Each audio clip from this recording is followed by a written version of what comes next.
Eu adoro literatura brasileira e estou o tempo todo envolvido ou com leituras, ou com vídeos, ou com projetos.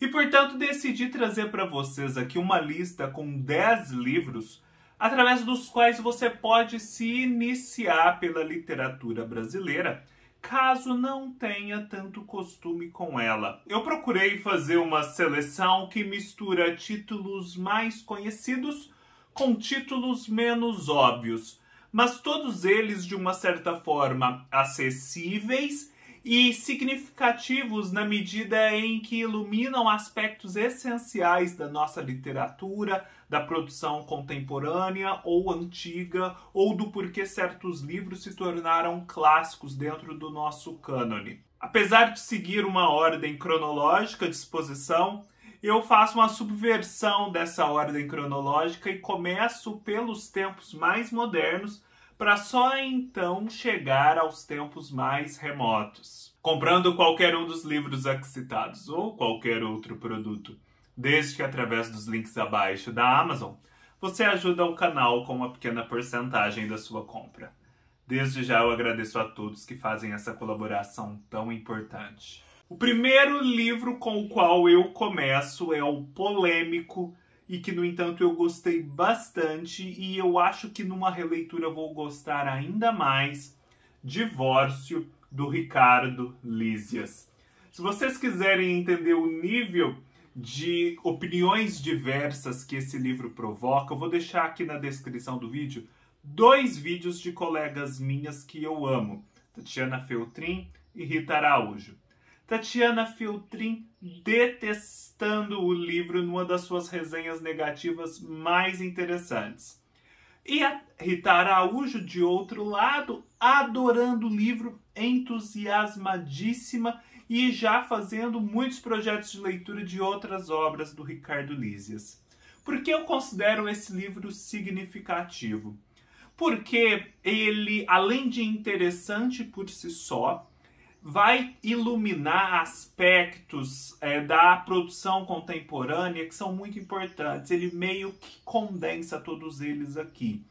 Na produção contemporânea brasileira, em primeiro lugar, o cenário urbano é preponderante, coisa que nem sempre acontecia nos nossos clássicos de antigamente.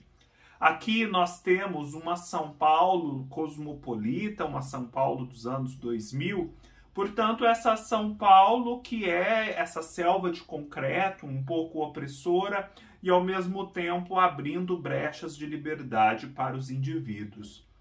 Nós temos aqui o exercício da autoficção, ou seja, a elaboração de um relato ficcional a partir de uma experiência concreta do escritor. Mas não de uma forma dissimulada, mas de uma forma um tanto quanto explícita, na medida em que o personagem principal tem o nome do próprio escritor, Ricardo Lísias. E nesse caso aqui, a história é especialmente interessante porque o Ricardo Lísias era casado com uma jornalista. E em determinado momento ele descobriu uns cadernos, uns diários dessa jornalista, em que ela falava coisas horrorosas a respeito dele. E ele ficou decepcionadíssimo, o moral dele caiu lá no chão. Isso desencadeou uma crise muito forte na sua vida. E aí ele começou a escrever esse livro, que é um relato da experiência de Ricardo Lísias com esse divórcio muito traumático que foi desencadeado por essa quebra de confiança, por essa descoberta tão dolorosa. E ele conta, então, todo o seu processo de regeneração, de como ele foi se restabelecendo, né? A queda até o fundo do poço e depois o ressurgimento. De como a corrida, por exemplo, foi importante para ele. Então, temas como divórcio, que já era algo que não aparecia na literatura antiga, até porque o divórcio não era legalizado. A convivência dentro de uma cidade grande, o poder da mídia, a fofoca, os círculos de intelectuais e jornalistas e suas dinâmicas, às vezes perniciosas, essa questão da corrida, o correr na cidade à noite, encontrar os seus personagens noturnos. Tudo isso é muito moderno. E o Ricardo Lísias vai conduzindo esse jogo em que você não sabe exatamente onde ele está criando uma ficção, onde ele está fazendo apenas um relato do que aconteceu, de um modo muito rico, muito intrigante, que vai realmente explodir na sua cabeça na hora de avaliar essas fronteiras. Eu sei que muitos livros hoje em dia se propõem a fazer isso, mas eu acho que o Ricardo Lísias levou essa experiência aqui às últimas consequências e, portanto, o livro dele é muito significativo. De fato, ele se divorciou, de fato, essa esposa era uma jornalista e, de fato, houve todo um burburinho, inclusive processos, salvo engano, quando da publicação desse livro. Então, vale muito a pena, seja para amar, seja para odiar, ler Divórcio, do Ricardo Lísias. Um outro livro que eu trago aqui não é um livro de ficção, mas eu considero importantíssimo, não só para você compreender o tema que ele traz explicitamente, como também para você compreender a literatura brasileira e as artes e cultura de um modo geral. Falo de Devassos no Paraíso, a homossexualidade no Brasil, da colônia à atualidade. Um livro clássico de João Silvério Trevisan, em que ele vai fazer a contagem da história, basicamente, do homossexualismo no Brasil, seja masculino ou feminino, mas com foco mais no masculino, desde os primórdios, mesmo desde o Pedro Álvares Cabral, se bestar até um pouco antes, até os dias atuais. Só que o João Silvério Trevisan é um escritor, é um ficcionista também, além de um pesquisador e um ativista. Então ele vai muito além. E o próprio objeto de estudo dele força-o a ir além. Ir além aonde? Ir além para fazer meio que um almanaque, um recenseamento do quanto esse ser diferente, no caso o ser homossexual, impactou a vida de tantos artistas e de tantos contextos nos quais a melhor arte do Brasil já emergiu. Todo mundo que se liga de um modo ou de outro à homossexualidade está aqui. Então, nós temos figuras literárias inúmeras, e principalmente das artes, da música, da cultura de um modo geral. Só que essas figuras da cultura em geral, da música, das artes plásticas, também conviviam com os escritores, formavam ali o mesmo contexto social. Então, descobrir tudo isso, descobrir esse viés, né, principalmente pela sexualidade, que sempre causa grande impacto na arte, na literatura, é muito rico. Nós vamos ver aqui, por exemplo, personagens como o João do Rio, Caio Fernando Abreu, a Cassandra Rios, e por aí vai. Tem uma lista de nomes e obras interessantíssima aqui, e muito mais do que uma lista. Isso tudo inserido numa história que é muito fluida e muito interessante. Se é um livro que muita gente divulga, principalmente agora por conta do movimento LGBTQI+, sendo promovido, só que eu creio que muito pouca gente lê porque tem medo dele, desse calhamaço, pensa que é muito técnico. Mas na verdade o livro é uma delícia de se ler e tem todo esse ar de redescoberta da história do Brasil e da nossa cultura por um outro viés. Um viés altamente significativo, porque as vidas sexuais desses artistas, dessas sociedades, pautaram muito das suas escolhas, inclusive escolhas artísticas. O terceiro livro que eu trago é um livro que eu amo. Há vídeo aqui no canal, aliás, para todos os livros para os quais houver vídeo aqui no canal, vou deixar o link aqui embaixo, que é O Coronel e o Lobisomem, do José Cândido de Carvalho. O Coronel e o Lobisomem vai contar a história de Ponciano de Azeredo Furtado, o herdeiro de uma fazenda, órfão de pais, criado pelo avô rico, que é coronel da Guarda Nacional, vive ali na região de Campos dos Goytacazes, no interior do Rio de Janeiro, e tem toda uma vivência ali naquele seu pequeno reino, naquele seu pequeno feudo, pautada pelo mágico, por seres sobrenaturais, por atos de bravura, grandes caçadas. Ele é um homem muito corajoso, muito bravo, muito justo. E ele então vai nos contar essa história da sua vida e vai nos contar também de quando ele foi para a cidade e deixou o campo e o que lhe aconteceu por conta disso. É um livro muito significativo porque fala dessa passagem do mundo rural para o mundo urbano e das consequências disso para um indivíduo. Mas é um livro, sobretudo, que além de traçar um painel do imaginário brasileiro e das vivências dessas populações rurais e mais antigas, é muito maravilhoso do ponto de vista da linguagem. Afinal, o José Cândido de Carvalho, ele recria a linguagem desse pessoal mais simples, desse pessoal da roça, do brasileiro, para falar a verdade, do brasileiro. E meio que formaliza isso. O que seria essa linguagem tornada uma linguagem formal?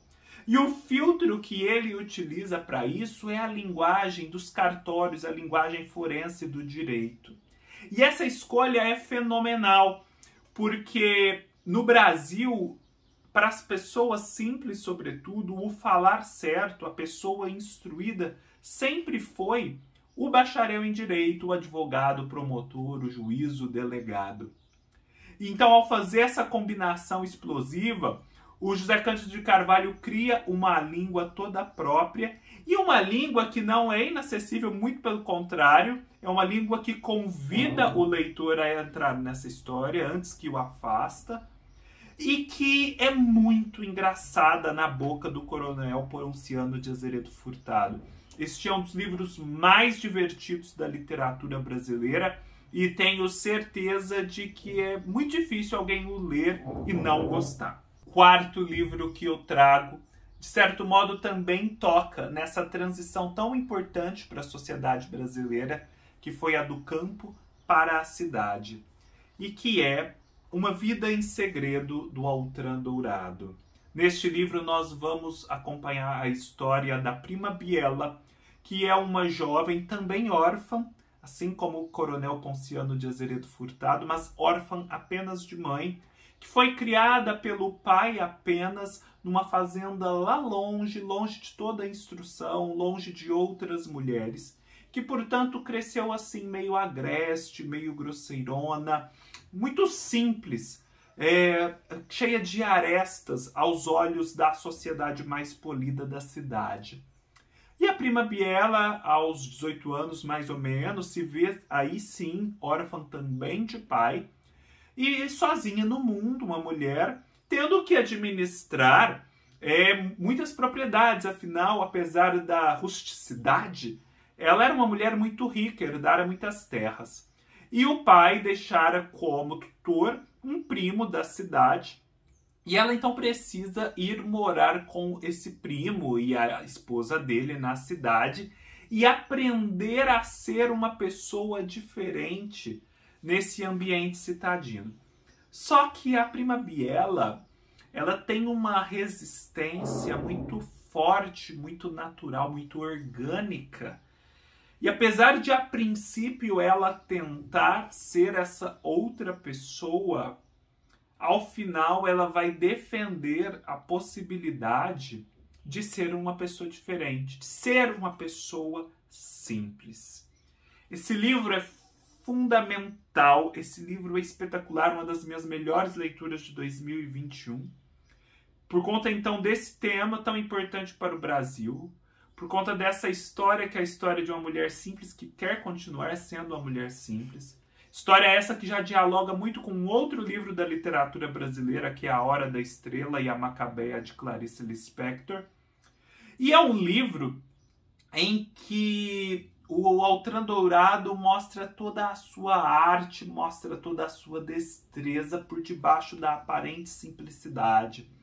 E a arte, a destreza na escrita do Altran Dourado ela é uma arte, uma destreza que estão em estreito diálogo com o que há de mais significativo na literatura e cultura universais, desde os gregos antigos, passando ali pela Idade Média, o Quixote, os romances franceses e por aí vai. O quinto livro que eu trago, não poderia deixar de trazer o escritor, é A Reforma da Natureza, do Monteiro Lobato. O Monteiro Lobato é tão importante para a cultura brasileira justamente porque ele é um promotor da cultura brasileira, porque ele abre a cultura brasileira para o mundo e o mundo para a cultura brasileira, e porque ele faz isso próximo das crianças, de modo que ele é o grande formador de muitas pessoas importantes da nossa história, de muitos intelectuais, artistas. Como não lembrar do conto em que a própria Clarice Lispector homenageia Lobato e a sua importância para a sua formação como leitora. E na Reforma da Natureza nós temos isso. Nós temos o ambiente que é ali do sítio, mas nós também temos o grande mundo. Afinal, os personagens principais, os mais velhos, são levados à Europa para tentar ajudar nos esforços de paz. Afinal, é o tempo da Segunda Guerra Mundial. Essa ilustração aqui representa muito bem isso. Porém, a Emília se recusa. A Emília, que é o alter ego do Lobato, se recusa a fazer isso. Ela fica no sítio porque ela tem um projeto. E esse projeto é muito interessante também, porque ele é o de reformar a natureza, consertar aquilo que aos olhos da Emília estava errado na criação.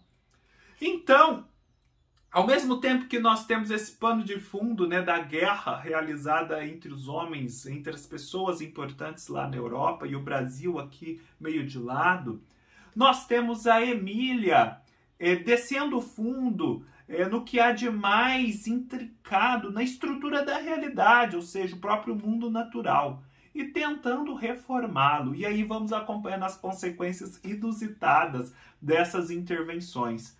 E não deixa de ser um paralelo, né?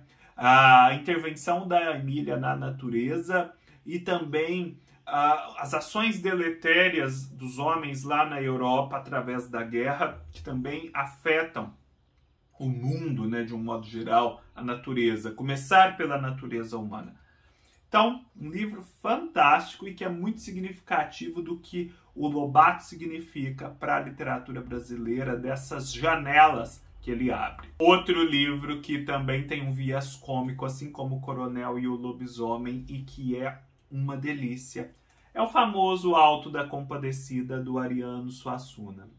Primeiro porque ele vai fazer um retrato também, assim como José Cândido de Carvalho, muito fiel e muito apurado dessa sociedade mais simples, do campo, fora dos grandes centros, no caso ali do Nordeste, das regiões de Pernambuco, da Paraíba, Sergipe, Ceará, que é por onde circulou o Ariano Suassuna. Só que o Ariano Suassuna tem um projeto literário todo particular.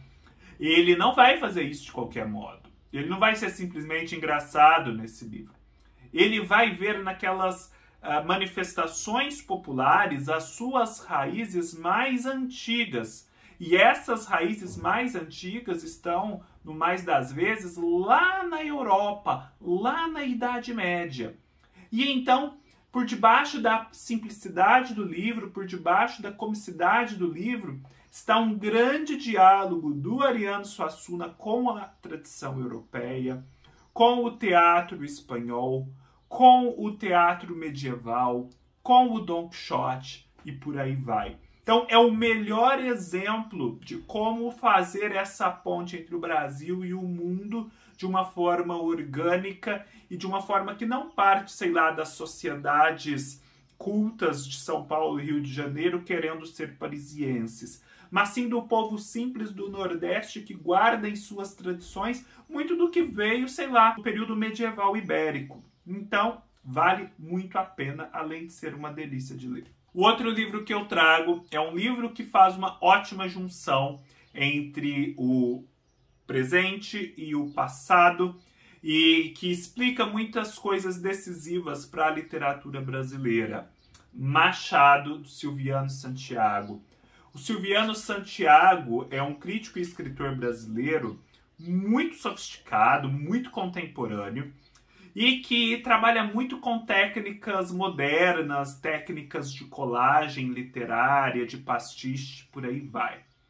E aqui nesse livro ele mistura muito ficção com ensaio e não ficção para contar a história da decadência do Machado de Assis, dos últimos anos da sua vida, quando ele já havia perdido a Carolina, quando ele já era uma figura eminente da cultura nacional, adoecia e tinha um contato muito estreito com o filho de José de Alencar, também escritor, Mário de Alencar.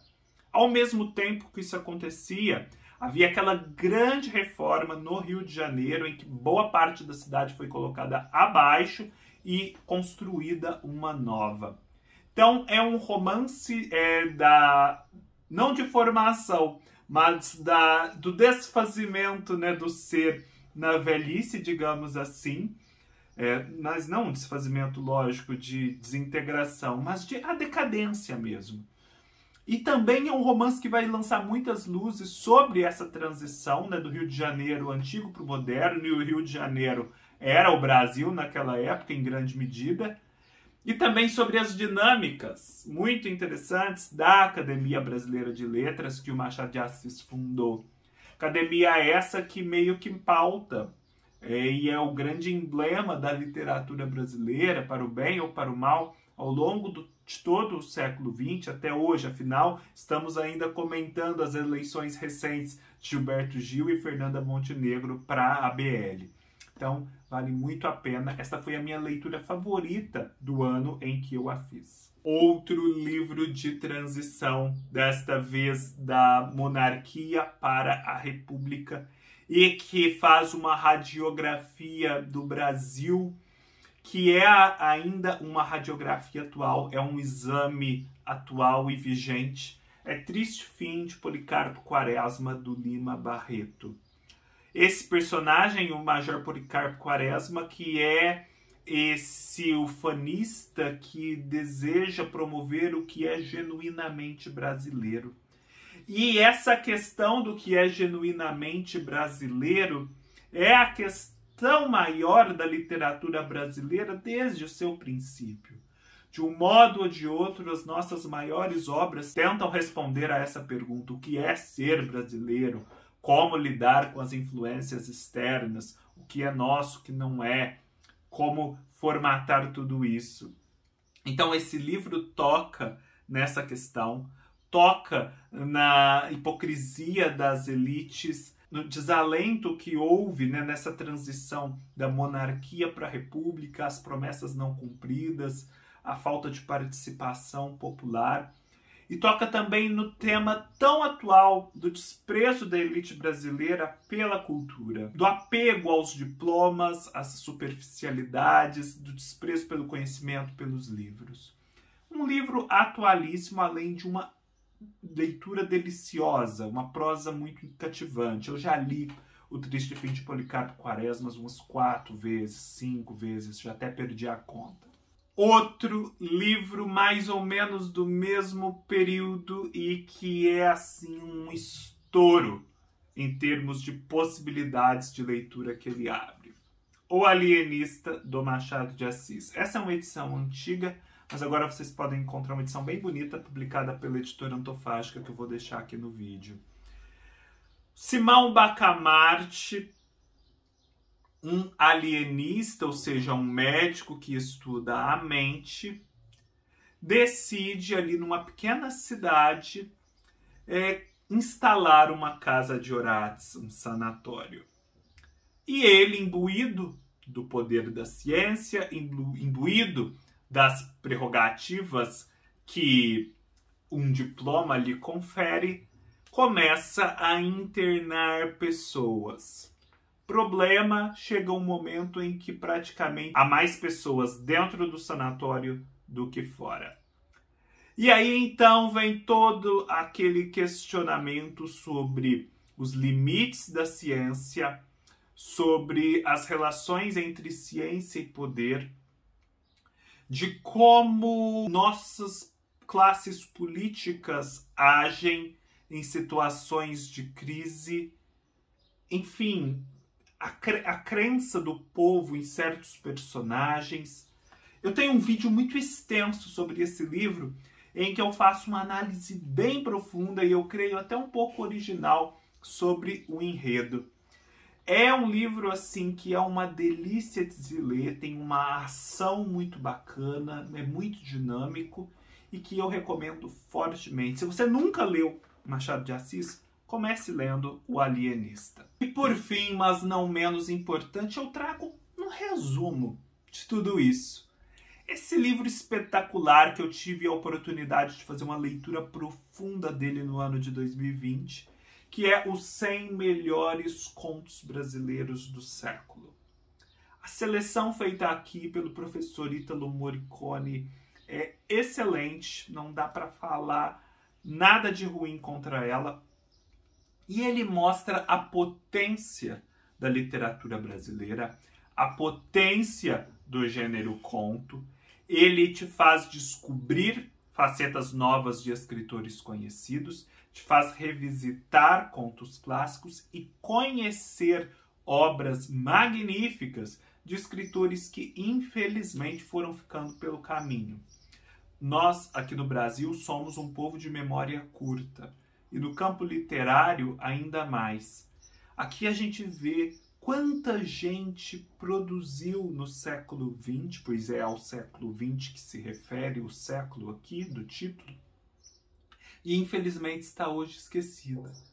Infelizmente porque a produção dessas pessoas é fenomenal. Esse livro, então, tem esse mix muito bem feito do conhecido com o desconhecido, da novidade com a revisitação ao clássico, e é, portanto, uma ótima porta de entrada para a literatura brasileira. É isso, pessoal. Espero que tenham gostado dessa lista um pouco diferente, com 10 livros para começar a ler a literatura brasileira. Não deixem de conhecer a nossa literatura. Parece que tem um ranço escolar, né, em indicações de livros brasileiros. Às vezes as pessoas leem tanto livros ingleses, norte-americanos, vitorianos, franceses, mas tem uma resistência a ler os brasileiros. Não! A nossa literatura vai muito além do meramente escolar, das aulas de educação moral e cívica, digamos assim. É algo empolgante, é algo entusiasmante, é algo que vai ao âmago das nossas existências, que nos diz respeito, que nos revela coisas sobre nós mesmos que antes desconhecíamos. É isso, espero que tenham gostado. Se gostaram, deem um like, se inscrevam no canal, deixem seus comentários, sigam-me nas minhas outras redes sociais, todos os links estarão aqui embaixo. E nos vemos numa próxima oportunidade neste canal em que eu estou sempre falando também de literatura brasileira. Até mais!